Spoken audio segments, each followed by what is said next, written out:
নমস্কার, আপনাকে স্বাগত জানাই সুস্থ থাকুন বি হেলদি চ্যানেলে। জীবনে নানা রকম শারীরিক সমস্যা থেকে মুক্তি পেতে আমাদের এই চ্যানেল ফলো করুন।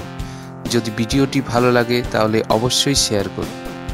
আজ আমরা থাইরয়েড সম্পর্কিত কিছু তথ্য নিয়ে আলোচনা করব। হতে পারে আপনার কাছে বিষয়টি অজানা, তাহলে জেনে নেওয়া যাক থাইরয়েডের লক্ষণগুলি কী কী। অনিয়মিত নিদ্রা অথবা ঘুমের সমস্যা, বারবার বাথরুমের সমস্যা বা কোষ্ঠকাঠিন্য, আকস্মিক ওজন বৃদ্ধি, মেয়েদের পিরিয়ড অধিক সময় হওয়া অথবা অনিয়মিত হওয়া, শিশুদের শারীরিক বিকাশে বাধাগ্রস্ত হওয়া ইত্যাদি হলো থাইরয়েডের লক্ষণ। দিনের পর দিন থাইরয়েডের সমস্যা অতিমাত্রায় ছড়িয়ে পড়েছে, বিশেষত মহিলাদের ক্ষেত্রে। এই সমস্যাকে নিয়ন্ত্রণে আনতে আপনার যা করা উচিত সেগুলি হলো: প্রোটিনযুক্ত খাবার গ্রহণ করুন, যেমন পনির, ডিম, মুরগির মাংস ইত্যাদি।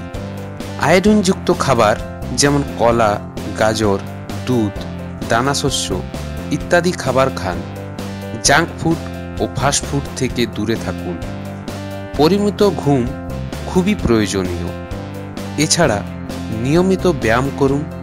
সাইকেলিং এবং সুইমিং থাইরয়েডের জন্য খুবই উপকারী, অথবা যোগাসনও খুবই কার্যকারী। ধন্যবাদ। ভালো লাগলে লাইক, শেয়ার ও সাবস্ক্রাইব করুন।